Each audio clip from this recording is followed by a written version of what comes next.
नमस्कार दोस्तों, मैं प्रियांश रोगंजी स्वागत करता हूं आपका आपके पसंदीदा यूट्यूब चैनल सक्सेस गुरुजी में। जैसे कि मैं आपको प्रतिशत पढ़ा रहा हूं, अरिथमेटिक अंकगणित पढ़ा रहा हूं, ताकि आपका एसएससी सीजीएल या एसएससी सीएचएसएल 2020 एग्जाम्स क्लियर हो जाए। ठीक है, तो उसी श्रेणी में हम आगे बढ़ेंगे और आज हम नेक्स्ट टाइप को पढ़ेंगे, टाइप 5 को।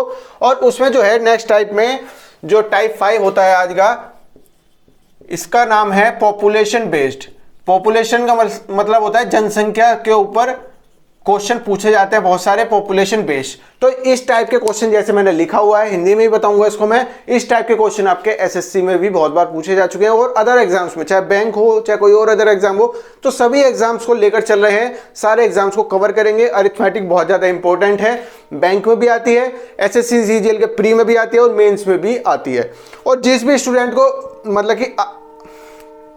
स्टूडेंट को ये कमजोर रह जाती है, अंकगणित जिसकी कमजोर रह जाएगी ना, उसको हमेशा नुकसान होगा, क्योंकि जो इंपॉर्टेंट रोल प्ले करती है। देखो आज के टाइम में क्या है कि एडवांस मैथ हर कोई पढ़ के चलता है। एडवांस मैथ में इतना टाइम नहीं लगता बच्चों को क्वेश्चन बनाने में, मगर इसमें अगर इसके ऊपर डीआई भी आती है, फिर आपकी डाटा इंटरप्रिटेशन जिसे कहते हैं, सारणी वगैरह, वे सब चीजें भी आती हैं। तो ये चैप्टर जो होते हैं, ये अंकगणित वगैरह, ये बहुत ज्यादा इंपॉर्टेंट हो जाते हैं, तो आपको पढ़ने बहुत जरूरी है।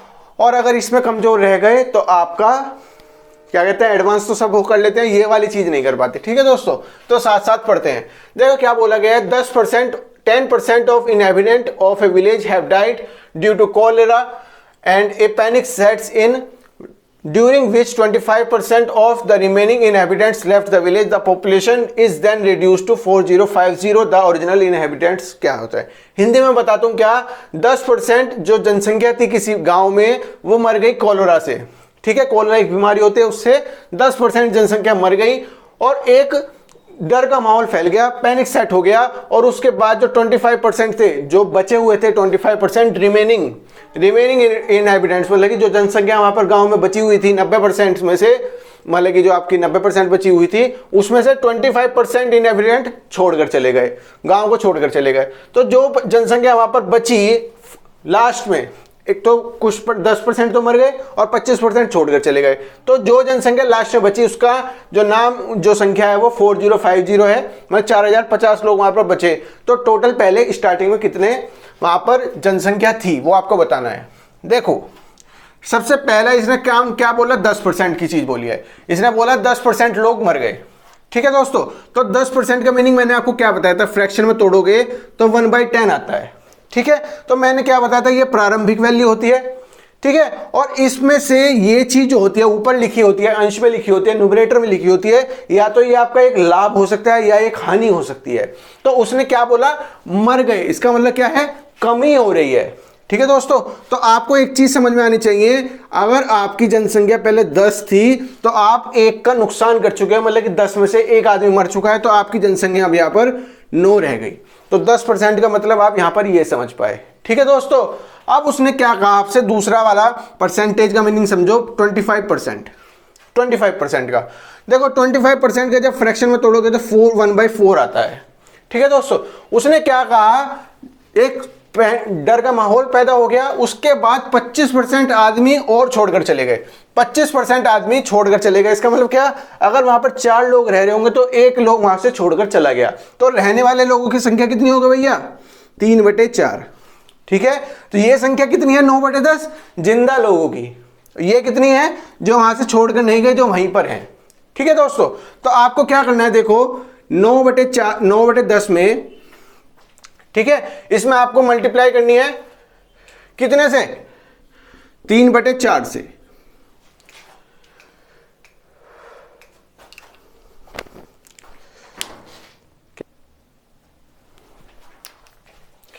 ठीक है दोस्तों, तो आपको पता चल गया क्या, यहां पर आपकी जनसंख्या जो पहले बची हुई थी, अब आपको इन दोनों फ्रैक्शंस का मीनिंग समझ में आ गया, परसेंटेज का, कि 9/4 क्या है और 9/10 क्या है और 3/4 कहां से आया। ठीक है दोस्तों, तो अगर आपसे पूछा जाए कि इस टाइम वहां पर कितने लोगों की जनसंख्या बच रही है, वहां पर कितने लोगों की जनसंख्या बच रही है, तो मैं अगर यहां पर कहूं कि पहले जनसंख्या थी 10, ठीक है, उसमें से एक मर गए, इसका मतलब क्या, अभी वहां पर 9 जिंदा आदमी है। 10% का लॉस हुआ, मतलब कि 10 पे 1 का लॉस हुआ, 9/10।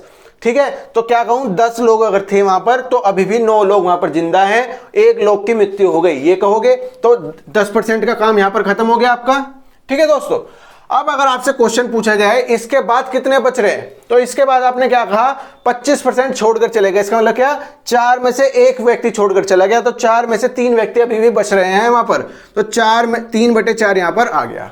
ठीक है, तो 25% जो आपका लिखा हुआ था उसकी वैल्यू भी खत्म हुई, उसका मतलब भी खत्म हुआ। ठीक है, अब आपको ये दिया गया है क्वेश्चन में जो पॉपुलेशन वहां पर बच रही है, रिड्यूस होकर वहां पर बच रही है, जो कमी होकर बच रही है वो कितनी है, 40-50। ठीक है दोस्तों, तो इसमें आप यूं सोचेंगे कि इसमें तो कोई ऐसा वेरिएबल है ही नहीं, और इसमें आपको मतलब कि दोनों साइड आपके परमानेंट वैल्यू है, इसमें भी आपको कोई वेरिएबल नहीं है, इसमें भी कोई वेरिएबल नहीं है, एक्स या वाई की कोई फॉर्म नहीं है। तो मैं आपको एक चीज बताता चलूं, ये जो मैं परसेंटेज निकाल रहा हूं मैं एक तरह से वेरिएबल की फॉर्म में निकाल रहा हूं, समझे आप, वेरिएबल की तरह से निकाल रहा हूं। ठीक है, तो आपको मल्टीप्लाई कराई मैंने कितनी, 9 या 27। ठीक है, इस चीज को छोड़ दो अभी चाहे तो, बस केवल आप इतना याद रखो कि आपकी जनसंख्या अब केवल इतनी हो गई है और इसकी वैल्यू उसके बराबर दी गई है। ठीक है दोस्तों, तो आपको समझ में क्या आया, इससे ऊपर बच गया 9 या 27 और नीचे बच गया 10 चौक 40।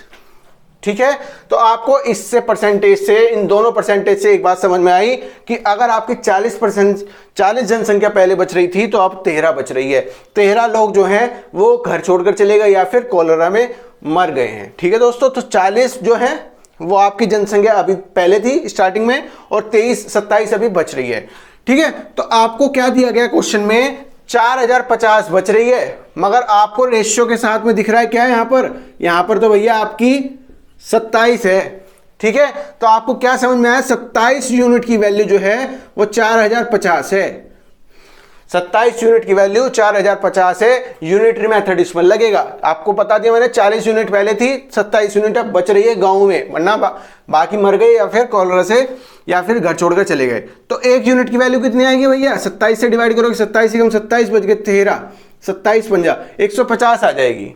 ठीक है, आपसे पूछा है कि सबसे पहले ओरिजिनल कितने थे, स्टार्टिंग में कितने थे, तो आपको पता है कि 40 यूनिट थे, 27 रह गए, तो 40 की वैल्यू पूछ रहा है, तो इसमें 40 की मल्टीप्लाई कर लो, 0 0 15 चौका 60, तो 6000 लोग थे स्टार्टिंग में, यही आपका आंसर हो गया। ये एक तरह से आपका दोस्तों मैं रेशियो मेथड बता रहा हूं, रेशियो की तरह से कर रहे हैं, क्योंकि हम जो है ये चीज ये रेशियो की तरह से कर रहे हैं, मगर इसमें भी आपका परसेंटेज लग रहा है, इस वजह से ये आपका इंपॉर्टेंट हो जाता है। ठीक है दोस्तों, चलिए नेक्स्ट क्वेश्चन की तरफ चलते हैं। आज तो मैं आपको बहुत अच्छे क्वेश्चन कराऊंगा, पॉपुलेशन बेस्ड भी और बहुत सारे मिक्स टाइप के भी क्वेश्चन कराएंगे। ठीक है, स्कोर टाइप भी करा सकते हैं, जो भी आपका अच्छा लगेगा वो करा देंगे, टेंशन मत लीजिएगा। ठीक है दोस्तों, सारे क्वेश्चन कराए जाएंगे मगर आपको। चलिए, क्वेश्चन दिया गया है, the population of a town increased from, अभी मैं हिंदी में बताता हूं, चिंता मत कीजिएगा आप इसकी, है ना, 1,75,000 to 2,62,500 in a decade. The average percentage increase of population per year is, मैं आपको हिंदी में मीनिंग बताता हूं इसका। दोस्तों क्या कहना चाह रहा है, ये आपसे कह रहा है कि किसी एक टाउन की, किसी एक कस्बे की जो जनसंख्या थी वो पहले 1,75,000 थी, वो बढ़कर 10 सालों में, डिकेड का मतलब होता है 10 वर्ष का समय, तो 10 सालों में वो 2,62,500 हो गई। ठीक है, तो वो कह रहा है कितने प्रतिशत पर ईयर इंक्रीज हो रहा है, वो तो 10 साल में बढ़ी है इतनी, तो पर ईयर में कितना परसेंट इंक्रीज हो रहा है वो आपको बताना है। ठीक है दोस्तों, तो आपको पता चल गया क्या, 2,62,500 अब हो चुकी है 10 साल के बाद। ठीक है, पहले स्टार्टिंग में कितनी थी भैया, 1,75,000 थी, 1,75,000 थी। ठीक है, अगर आप इसमें से घटा के करोगे तो बहुत ज्यादा टाइम लग जाएगा। आपको परसेंटेज इंक्रीज देखना है एक तरह से कितना हो गया, तो आपने एक चीज समझी यहां पर कि आपकी जनसंख्या मान लीजिए पहले कितनी थी, 1,75,000 थी। ठीक है दोस्तों, अब आपकी हो गई है कितनी, 2,62,500। एक तरह से अगर मैं इसको रेशियो के फॉर्म में लिखूं कि पहले थी इतनी और 10 साल में चेंज होकर इतनी हो गई, मतलब कि इसमें से कितना परसेंट इंक्रीज हुआ, तो एक बार इसको डिवाइड करके देख लेते हैं एक किससे कैसे होता है। तो 2 जीरो से 2 जीरो खत्म हो गई, ठीक है दोस्तों, 2 जीरो से 2 जीरो खत्म हो गई। 25 से 7 बार कटेगा और 25 ही हम 25 जीरो 25 पंजे 125, ठीक है। ये पूरा का पूरा हमने काट लिया ऐसे 25 से 25 सत्ते, हाँ ठीक है। तो कितना हुआ 35 दूनी 70, 35 दिया 105, ठीक है। तो 35 दूनी और 35 दिया। इससे आपको रेशियो निकालने से क्या समझ में आया दोस्तों कि आपकी जनसंख्या पहले मान लो 2 थी, ठीक है दोस्तों, और 10 साल में जनसंख्या आपकी 3 हो गई। वो कहने का मतलब, रेशियो का मतलब ये है कि आपकी जनसंख्या पहले 2 थी 2 यूनिट और आपकी बढ़कर वो 3 यूनिट हो गई। तो प्रतिशत इंक्रीज आपको पता चल गया कितना हो गया, आपको वो पता चल गया कि 1 का इंक्रीज हुआ है प्लस 1 का इंक्रीज हुआ है कितने पर, 2 पर हुआ है। आपको क्या निकालना है यहां पर, प्रतिशत इंक्रीज निकालना है, ठीक है। तो आप क्या लिखते थे ऊपर वाली में, कितना ऊपर जुड़ा है या हानि हुई है, जितना लाभ हुआ है, तो 1 यूनिट का करीबन लाभ हुआ है क्योंकि 2 से 3 यूनिट हो गया आपका, ठीक है, 10 साल में हुआ है। और कितने पर हुआ है, प्रारंभिक वैल्यू पर 1,75,000 पर, ठीक है। तो आपका 2 नीचे जाएगा, ठीक है। ये आपका हो गया फ्रैक्शन में वैल्यू भिन्न हो गई। अब आपको करना है, इसको परसेंटेज में पूछा है, परसेंटेज में लगाने का 100, मगर क्वेश्चन अभी आपका पूरा नहीं हुआ, आपसे पर ईयर का पूछा है। ये आपको जो निकाल रहे हो ये 10 साल का निकाल रहे हो, ठीक है दोस्तों। 10 साल में आपकी जो जनसंख्या थी उस गांव की, उस कस्बे की, वो 2 से 3 हो गई, तो 1 की वृद्धि हुई 2 पर। आपने ये चीज निकाली तो आपकी वैल्यू यहां से कितनी आएगी, 50% आ जाएगी, ठीक है। मगर एक्चुअल में उसने क्या पूछा है, average percentage increase of population, तो आपने निकाल लिया। आपने जो अभी ये 50% वैल्यू निकाली है, क्या निकाली है, average percentage increase in A town of population, ठीक है। मगर आपने पर ईयर याद नहीं देखा तो आपका क्वेश्चन गलत हो जाएगा। वो 50% भी देगा और 5% भी देगा, क्योंकि आपकी जो वैल्यू होगी वो 10 से डिवाइड भी होगी, क्योंकि वो 10 साल का आप निकाल रहे हो, ठीक है दोस्तों। 10 साल में कितना परसेंट इंक्रीज हुआ, 50% का। और जो पर ईयर प्रतिवर्ष कितना इंक्रीज हुआ, वो केवल 5% का। तो आपका जो सही आंसर होगा दोस्तों, वो याद रखना, वो केवल 5% होगा, ना कि 50%। 50% इंक्रीज का मतलब कब होगा, जब आपका वो 10 साल का पूछेगा। अगर यहां पर क्वेश्चन पूछा जाता the average percentage increase of population in a decade is, decade का मतलब 10 वर्ष, तो उस समय पर आपका जो है ये 10 से डिवाइड ना होता, डायरेक्ट आपका 50% आंसर आ जाता है, ठीक है दोस्तों, समझ में आया। चलिए अब नेक्स्ट टाइप की तरफ चलते हैं। इस तरह से पॉपुलेशन के बहुत सारे क्वेश्चन पूछे जाते हैं कि पॉपुलेशन पहले इतनी थी, लगातार 2 साल इतने परसेंट से इंक्रीज हुआ या इतने परसेंट से डिक्रीज हुआ, एक में परसेंट में इंक्रीज हुआ, एक में डिक्रीज हुआ। इस टाइप के आपके टाइप 5 में क्वेश्चन पूछे जाते हैं। तो आपको अगर परसेंटेज याद रहेगी तो आप बहुत ही इजीली इन क्वेश्चंस को कर पाएंगे, किसी भी आपको चीज की प्रॉब्लम नहीं होगी, ठीक है दोस्तों। चलिए टाइप 6 की तरफ चलते हैं, टाइप 6 की तरफ, और उसमें हम पढ़ेंगे स्कोर टाइप। बहुत सारे क्वेश्चन ऐसे होते हैं जिनमें बल्लेबाजी का स्कोर दे देगा आपको, ठीक है, गेंदबाजी का एवरेज दे देगा और पूछेगा कि आपसे किस तरह के क्वेश्चन इसमें या किस तरह के क्वेश्चन बनते हैं। देखिए मैं क्वेश्चन कराता हूं आपको। अ बैट्समैन, क्रिकेट से रिलेटेड क्वेश्चन कुछ आते हैं जिनको स्कोर टाइप में मैंने लिया हुआ है, ठीक है। A batsman scored 110 runs, 110 runs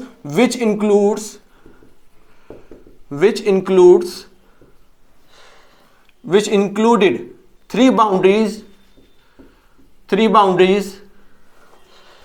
and 8 sixes। जो भी स्टूडेंट इंग्लिश वाले नहीं हैं मैं उनको अभी बताता हूं।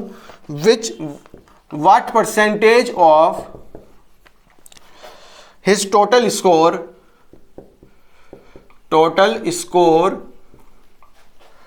did he made आएगा, मेक आएगा, डिड के साथ आपकी फर्स्ट फॉर्म यूज होती है, हमेशा याद रखना। जब भी आपका डिड डू डज आ जाए तो फर्स्ट फॉर्म यूज होगी, ठीक है। बाय रनिंग बिटवीन विकेट्स, ठीक है दोस्तों। अभी मैं इसका हिंदी में मीनिंग बताता हूं आपको। देखो क्या क्वेश्चन पूछा गया है कि आपका कोई एक बैट्समैन है जिसने 110 रन को बनाए हैं, 10 रन बनाए, 110 रन बनाए हैं, जिसमें से 3 बाउंड्रीज हैं। 3 बाउंड्रीज का मतलब 3 चौके हैं और 8 6 मारे हैं उसने, ठीक है, 3 चौके मारे हैं और 8 छक्के मारे हैं, ठीक है। व्हाट परसेंटेज ऑफ इस टोटल स्कोर, कितना प्रतिशत उसका, टोटल स्कोर का कितना प्रतिशत उसने विकेटों के बीच में भाग कर रन बनाए हैं, ठीक है। मतलब कि क्या पूछ रहा है, आपको निकालना क्या है, कितने रन उसने विकेट के बीच में बनाए हैं, कितने रन उसने विकेट के बीच में बनाए हैं, मतलब कि भागकर सिंगल या डबल या ट्रिपल करके, और कितने उसके टोटल रन्स थे, और उसको परसेंटेज में आपको कन्वर्ट करके लिखना है। सिंपल सी चीज है, तो आपको सिंपल सा समझना है क्या कि उसने 110 रन बनाए हैं, तो टोटल स्कोर कितना हो गया उसका, टोटल उसने बनाए होंगे 110 रन, ठीक है। 3 चौके मारे हैं तो 4 तिया 12, 3 गुना 4, 4 4 है, ठीक है, तो 12 रन हो गए। और 8 छक्के मारे तो 8 गुना 6, 6 रन मतलब 6 इसका मतलब 6 वो होती है वैल्यू, और बाउंड्री इसका मतलब 4, तो 4 तिया 12, 8 6 48, तो 60 रन उसने बाउंड्री से बनाए, जो सीमा रेखा से बाहर बॉल पहुंचाने के बाद उसने 60 रन बनाए। तो इसका मतलब क्या हो गया, विकेटों के बीच में भागकर कितने रन बनाए उसने, 110 टोटल थे, 60 उसने सीमा रेखा से बाहर पहुंचाकर बनाए, तो 50 रन उसने जो है सिंगल डबल से लिए होंगे। तो वो पूछ रहा है कितना प्रतिशत स्कोर, टोटल स्कोर का उसने बाउंड्री के बीच में भागकर रन बनाए हैं। तो आपको क्या पता चल गया, 50 रन उसने बाउंड्री के बीच में भागकर बनाए हैं। और टोटल स्कोर पूछा गया कि ऑफ का मतलब किसके रेस्पेक्ट में पूछ रहा है, टोटल स्कोर के रेस्पेक्ट में। यहां पर अगर क्वेश्चन आपका इस तरह से पूछा जाता कि उसने कितने प्रतिशत रन बनाए हैं विकेटों के बीच में भागकर विद रेस्पेक्ट टू कितने रन उसने बाउंड्री से बनाए, तो उस टाइम पर आपको 50 के नीचे 60 यहां पर आ जाता, ना कि 110, ठीक है दोस्तों। तो आप उस चीज को ध्यान रखिएगा। तो आपकी वैल्यू यहां पर करीबन 5/11 आ रही है, 5/11 आ रही है, ठीक है। अब कंफ्यूज होके कैसे परसेंटेज में करोगे, तो यहां से 100 हटा दिया हमने, मान लीजिए। अब 5/11 को मैंने बताया था 1/11 की वैल्यू कितनी होती है, 9 सही 1/11 होती है, ठीक है। और 5 से मल्टीप्लाई करनी है तो 9 5 45, 5/11, तो यही आपका आंसर हो जाएगा। इसमें से और कुछ कटेगा जाए नहीं, जो इसमें 45 में वैल्यू जुड़ जाए, तो आपका आंसर जो है इस क्वेश्चन का इस तरह से होगा, ठीक है दोस्तों। टाइप 6 में पहुंच गए। चलिए और क्वेश्चन समझते हैं, और भी क्वेश्चन बहुत अच्छे हैं इसमें आते हैं क्वेश्चन। आज मैं आपको परसेंटेज के ऑलमोस्ट सारे टाइप करा दूंगा, कल मैं आपको मिक्सअप क्वेश्चन कराऊंगा, जिससे आपका पूरा का पूरा परसेंटेज जो है अच्छे से क्लियर हो जाएगा, ठीक है दोस्तों। क्वेश्चन आपका आया इन एन इलेक्शन, अब वो इलेक्शन स्कोर के बारे में बात कर रहा है कि आपने इलेक्शन स्कोर में कैसा स्कोर किया। A candidate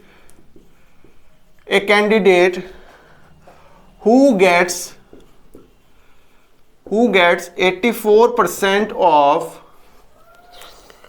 of the votes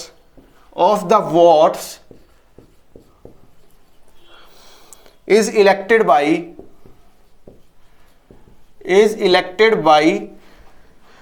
a majority of 476 votes, ठीक है दोस्तों। What is the total number of vote polls, what is the, अभी हिंदी में बताता हूं, what is the total number of votes polled, ठीक है दोस्तों। देखो क्या क्वेश्चन पूछा गया है, एक इलेक्शन है जिसमें एक कैंडिडेट है, ठीक है, उसने 84% of votes is elected by majority of, उसने 84% जो है वोट्स को गेन किया, 84% उसको वोट मिले टोटल वोट्स में से, ठीक है। बहुत सारे क्वेश्चन इस तरह से आते हैं। चलिए जो आगे कराऊंगा मैं, उनमें इनवैलिड वोट का भी रहता है कि इतने वोट इनवैलिड हो गए, इतने वोट खराब हो गए, इतने वोट किसी ने डालने नहीं आए तो कैसे होगा, वो सब चीजें बाद में करेंगे।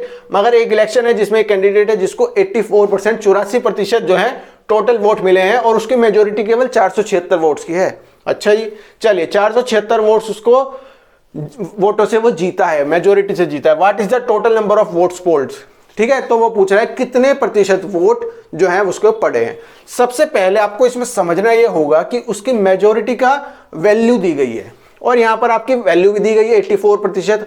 अच्छा मुझे एक चीज बताओ, अगर कोई कैंडिडेट है उसको 84% वोट मिले हैं, तो दूसरे को कितने मिले होंगे, सपोज करो 2 ही कैंडिडेट है, दूसरे को मिले होंगे 16% वोट। अच्छा तो वो कितने प्रतिशत की मेजोरिटी के साथ जीता है, आपको ये चीज बतानी है। मेजोरिटी क्या 84% होगी या 16% होगी? मेजोरिटी होगी कि वो इस वाले बंदे से कितने वोटों से ज्यादा जीता है। जो पहला बंदा है वो इस वाले वोटों से, या जो दूसरा कैंडिडेट है उससे कितने प्रतिशत वोटों से ज्यादा जीता है। तो अगर मैं 84 में से 16 घटा दूं तो वैल्यू आएगी 68%। तो आप क्या कह सकते हैं सर, अगर आपको बोल दिया जाए कि मेजोरिटी के साथ जीता है, मतलब कि अव्वल दर्जे से जीता है, तो कितने ज्यादा से 68% ज्यादा वोट उसको मिले हैं। 84% किसी एक कैंडिडेट को मिले जो जीता है, 16% दूसरे को मिले होंगे क्योंकि दो ही कैंडिडेट हैं। मान लिया हमने यहां पर एक चीज लिखनी चाहिए थी यहां पर, ठीक है दोस्तों। तो इस वाले बंदे को, पहले वाले को दूसरे वाले से 68% वोट ज्यादा मिले हैं। अगर ये दोनों बराबर होते, 16-16 होते, तो बाउंड्री मतलब कि ड्रॉ हो जाता है एक तरह से। मगर जो 68 वोट हैं वो उसकी मेजोरिटी डिवाइड कर, मतलब कि मेजोरिटी बना दिए, ठीक है। तो मेजोरिटी की वैल्यू 68% हो जाएगी। तो आपको क्या समझ में आया यहां पर, 68% वैल्यू जो है वो 476 वोट्स के बराबर है। जैसे कि क्वेश्चन में दिया गया है कि मेजोरिटी की वैल्यू 476 है, तो मेजोरिटी की वैल्यू यहां पर 476 है, जो कि 68% के बराबर है। अब आपको इसमें से 100% की वैल्यू निकाल लेनी है, बस आपको वही आंसर होगा, ठीक है। किससे करें, तो 4 से करके देखते हैं। तो 4 एकम 4 या 32 से करके देखें, 32 या फिर 34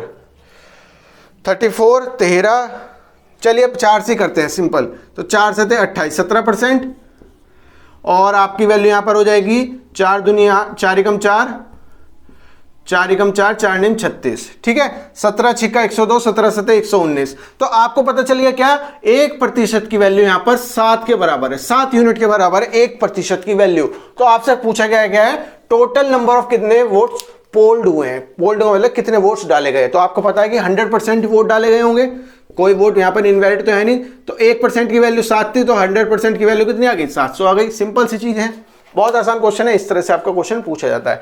अब बढ़ते एक नेक्स्ट लेवल के ऊपर, जिसमें क्वेश्चन आपके थोड़े से हार्ड हो जाते हैं और आपके अच्छे क्वेश्चन उसमें बनने शुरू हो जाते हैं। देखिए क्वेश्चन जो है दोस्तों, देखिए क्वेश्चन जो है वो हार्ड नहीं होता, आपको समझने के ऊपर है कि आप कितना उसको अच्छे से समझ पाते हैं, कितने अच्छे से उसको गेन कर पाते हैं, जो मैं आपको नॉलेज दे रहा हूं, ठीक है दोस्तों।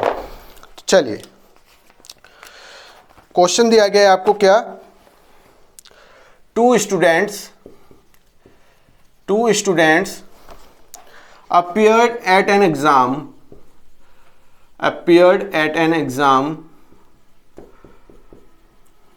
ठीक है। वन ऑफ देम सिक्योर्ड, बहुत अच्छा क्वेश्चन है, इसको क्वेश्चन को केवल ऑप्शन से सॉल्व करेंगे, देखिएगा आप ऑप्शन से कैसे सॉल्व होता है।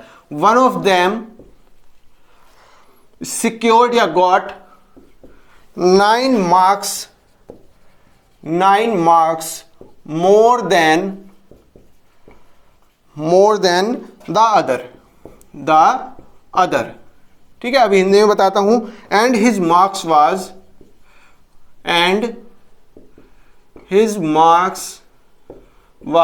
56% of sum of their marks,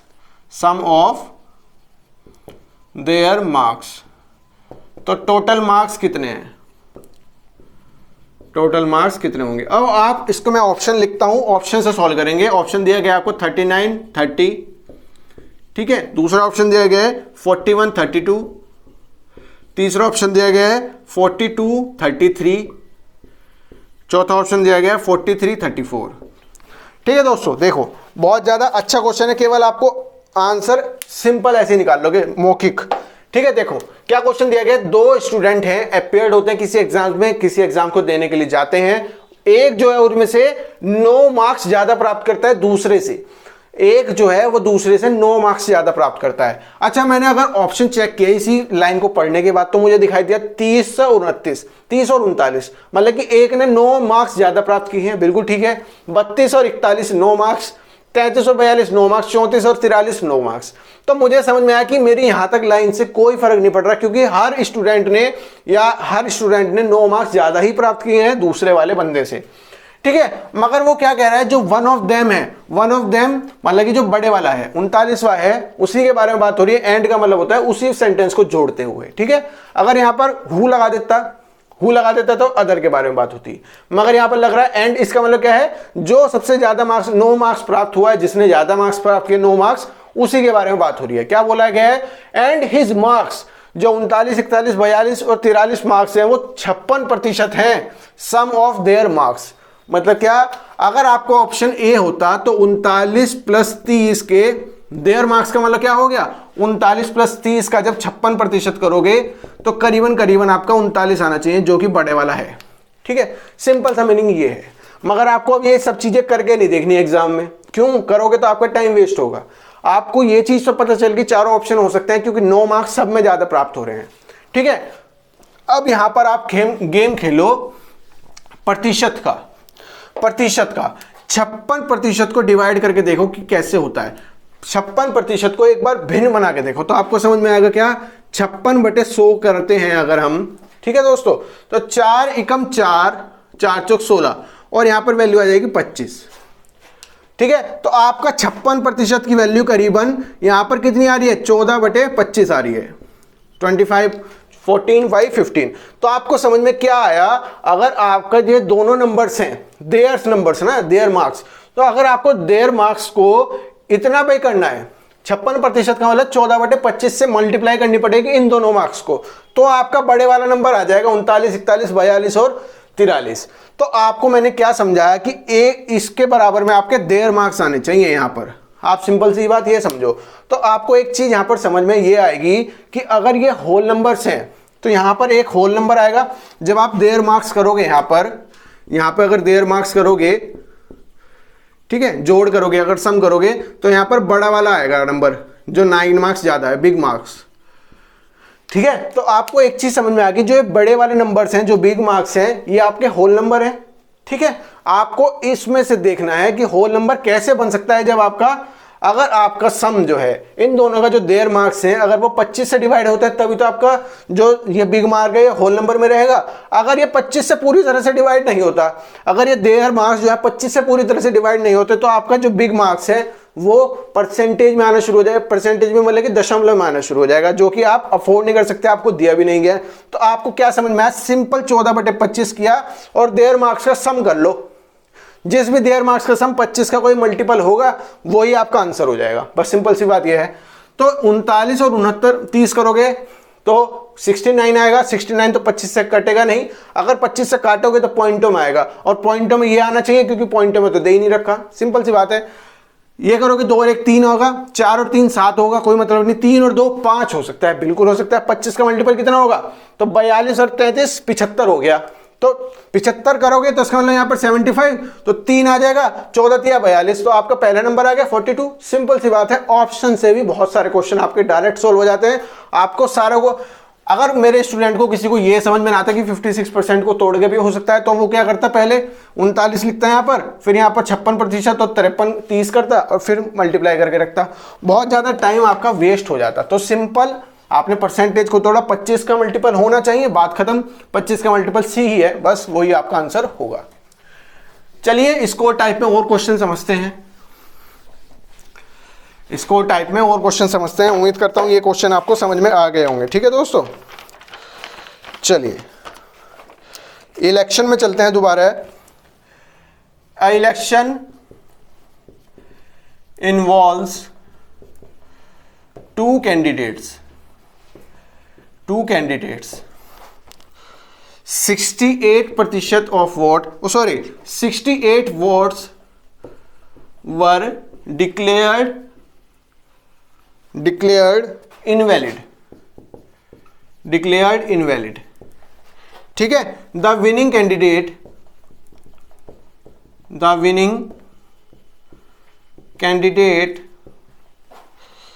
secures 52% of votes, 52% votes and वोन बाई, जीत जाता है, या विंस बाई, सिक्योर्स है ना तो विंस आएगा, and wins by 98 votes. 98 votes. The total number of vote polled, अभी मैं आपको इसका हिंदी में मीनिंग बताता हूं एक बार। ठीक है, देखो क्या बोला गया है, एक इलेक्शन में केवल 2 कैंडिडेट हैं आपके, या तो बीजेपी या कांग्रेस, कोई भी हो सकती है। एक इलेक्शन में 2 कैंडिडेट्स हैं आपके, 68 वोट्स जो है, यहां पर परसेंटेज की बात नहीं कही, कभी 68% मान लो, 68 वोट जो है वो आपके इनवैलिड वोट माने जा चुके हैं। मतलब कि कुछ वोट्स होंगे टोटल, उसमें से 68 वोट्स कट गए, केवल उतने 68 वोट्स खराब हो गए, कुछ भी हो गए, इनवैलिड हो गए एक तरह से। जो विनिंग कैंडिडेट है वो 52% वोट प्राप्त करता है और 98 वोट से जीत जाता है। आपको एक तरह से इसमें फिर क्या बताना है, आपको कितने वोट पोल्ड हुए हैं। देखो उसका मीनिंग समझो, जब आपको क्वेश्चन दे दिया गया, आपको 68 वोट डिक्लेयर इनवैलिड, इसका मतलब क्या है, कुछ वोट्स होंगे आपके, उसमें से 68 वोट कट गए, उसके बाद जो है आपके वैलिड वोट माने जाएंगे। उसने क्या कहा, जो विनिंग कैंडिडेट वो 52% वोट जीतता है, और जीतता कितने से, 98 वोट से। तो आपको इसमें एक तरह से मेजोरिटी बनानी है। जब 2 कैंडिडेट्स हैं, मैंने आपको अभी क्वेश्चन कराया, जब 2 कैंडिडेट हैं तो एक को मिले होंगे 42, तो दूसरे को मिले होंगे कितने, 48%। अगर इसके भी 48 होते, इसके भी 48 होते, तो ये एक तरह से ड्रॉ हो जाता, दोनों इलेक्शन में कोई नहीं जीतता। मगर क्या है कि आपने जब इसमें से घटाया तो आपकी वैल्यू आ गई 4%, ठीक है। अगर ये 48 होते और ये भी 48 होते तो कोई नहीं जीतता, मगर जो ये 4% इसकी साइड हो गई ना, जो 4% वोट जो है इसकी साइड हो गए, उन्होंने मेजोरिटी बना ली, उनकी वजह से जीत गया कैंडिडेट जो पहला जीता। ठीक है दोस्तों, तो आपको यहां पर 4% की मेजोरिटी है, तो 4% की मेजोरिटी की वैल्यू यहां पर दी गई है कितनी, 98 वोट्स। यहां पर दिया गया है ना 98 वोट्स।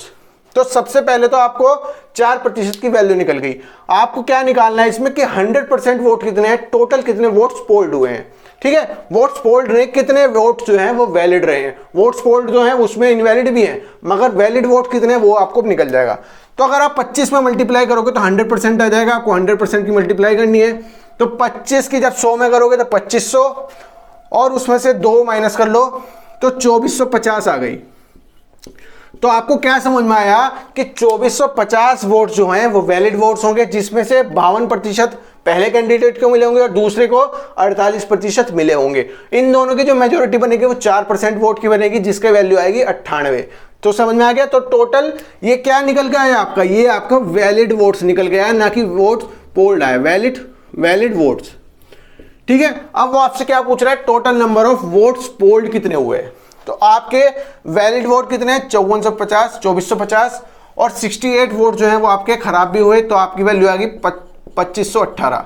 तो इतने वोट्स आपके पोल्ड हुए होंगे 2518, उसमें से 68 निकल गए, 2450 वैलिड रहे, उसमें से आपका 4% की वैल्यू 98 आ गई। उम्मीद करता हूं समझ में आया होगा। इस तरह के क्वेश्चन आपके क्वेश्चन एग्जाम में बहुत बार पूछे जा चुके हैं। ये सभी क्वेश्चन जो मैं करा रहा हूं आपको, ये एसएससी के प्रीवियस ईयर्स के हैं, या फिर मैट में पूछे गए हैं, या फिर आपके किसी अदर एग्जाम्स में जरूर पूछे गए होंगे, क्योंकि मैं एग्जाम्स के क्वेश्चन ही करा रहा हूं आपको। ठीक है, एक बड़ा सा क्वेश्चन लेते हैं और, जिससे आपका सारा कॉन्सेप्ट क्लियर हो जाएगा।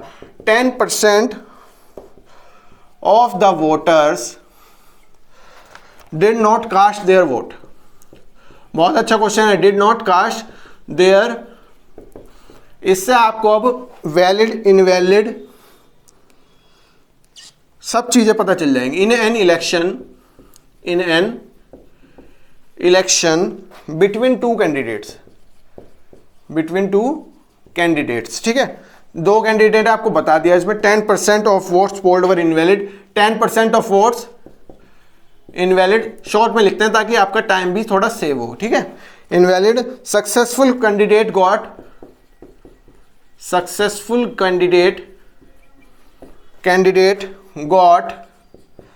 54% ऑफ वैलिड वोट्स, ठीक है, एंड वोन बाई अ मेजोरिटी ऑफ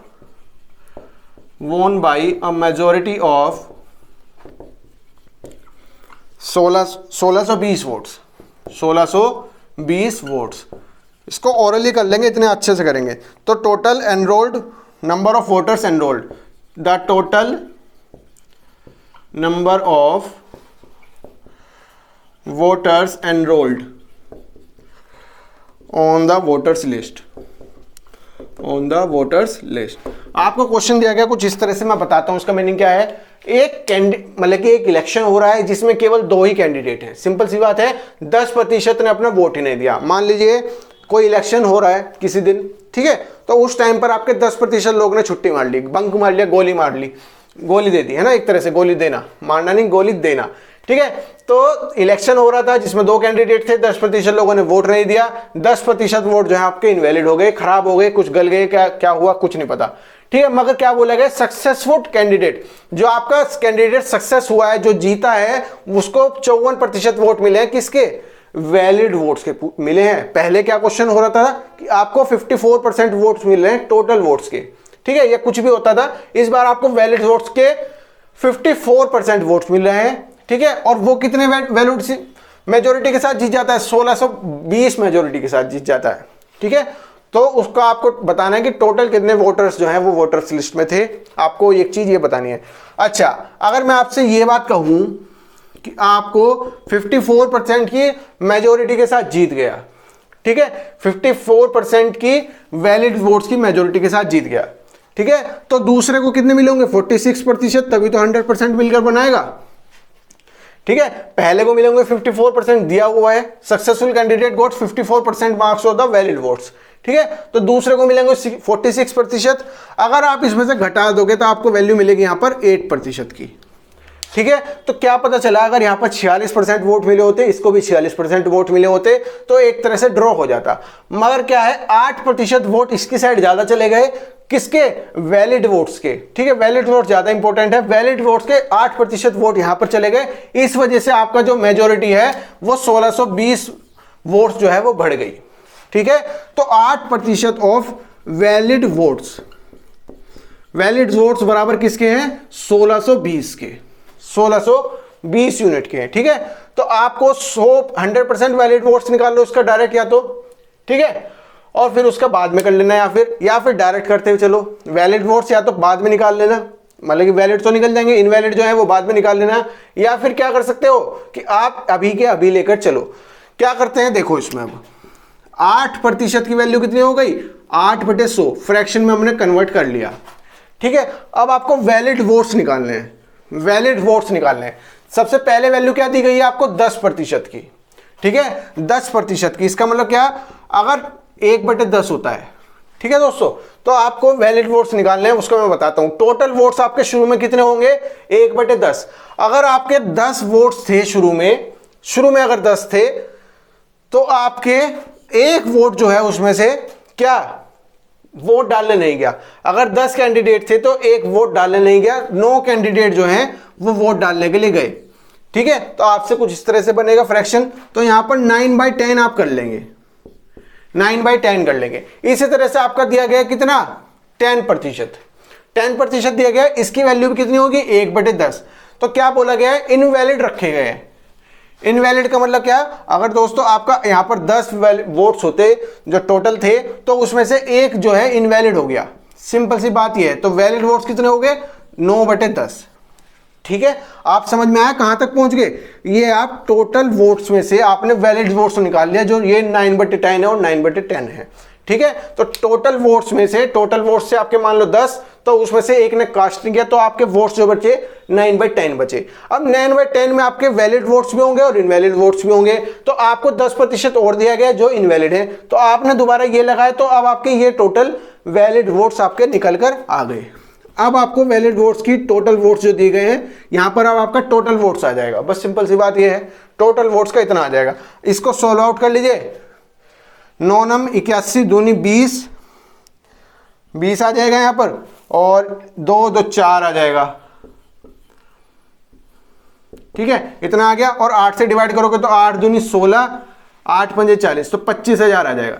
तो टोटल वोट्स जो हैं उसकी वैल्यू आपको निकल कर आ गई कितनी, 25,000 वोट्स आपके निकल कर आ गई। इतने में थोड़ा सा कंफ्यूजन आपको हो सकता है, कैसे किया हमने वो बताता हूं। मेजोरिटी जो थी वो 8% निकल कर आ गई, जैसे पिछले क्वेश्चन में की थी, मगर मेजोरिटी इसमें आपकी वैलिड वोट्स की पूछी हुई थी। तो आपने क्या किया, टोटल वोट्स लिए पहले, तो उसमें से 9% 10% जो ये करा, इसका मतलब क्या है, जो लोग वोट डालने के लिए गए, जो लोग वोट डालने के लिए गए ये उनके लिए है 9/10, और जो ये 10% किया ये वाली वैल्यू, ये वैलिड वोट्स निकालने के लिए। इसका मतलब क्या है, आपने टोटल वोट्स के वैलिड वोट्स निकाल लिए जो उसमें डले हैं, जो डले हैं। अगर ये चीज हटा देते, अगर ये चीज हटा देते 9/10 पहले वाला, तो आपका क्या ये बचता, इसमें बचता कि आपके वैलिड वोट्स हैं। जो आपके वैलिड वोट्स हैं वही बचते हैं, मगर इनमें वे भी ऐड हो जाते हैं जो नहीं डले हैं, जो नहीं डले हैं। आपने ये वाली चीज इंक्लूड की, इसका मतलब क्या है, जो वोट्स यहाँ पर डले हैं। उम्मीद करता हूं आपको समझ में आया होगा। स्कोर टाइप और आपका पॉपुलेशन टाइप मैंने बता दिए। इसमें एक मिक्सअप टाइप क्वेश्चन और बचते हैं। जो भी टाइप के क्वेश्चन आपके बचेंगे मैं सबको सब अब आपको करा दूंगा, ठीक है। उम्मीद करता हूं आपको प्रतिशत समझ में आ रहा हो। कुछ भी प्रॉब्लम हो तो मुझसे कमेंट सेक्शन में जुड़िए, मुझसे वहां पर पूछ सकते हैं। अगर चैनल का कंटेंट अच्छा लगा तो चैनल को लाइक शेयर सब्सक्राइब जरूर कीजिएगा। अभी के लिए नमस्कार, जय हिंद।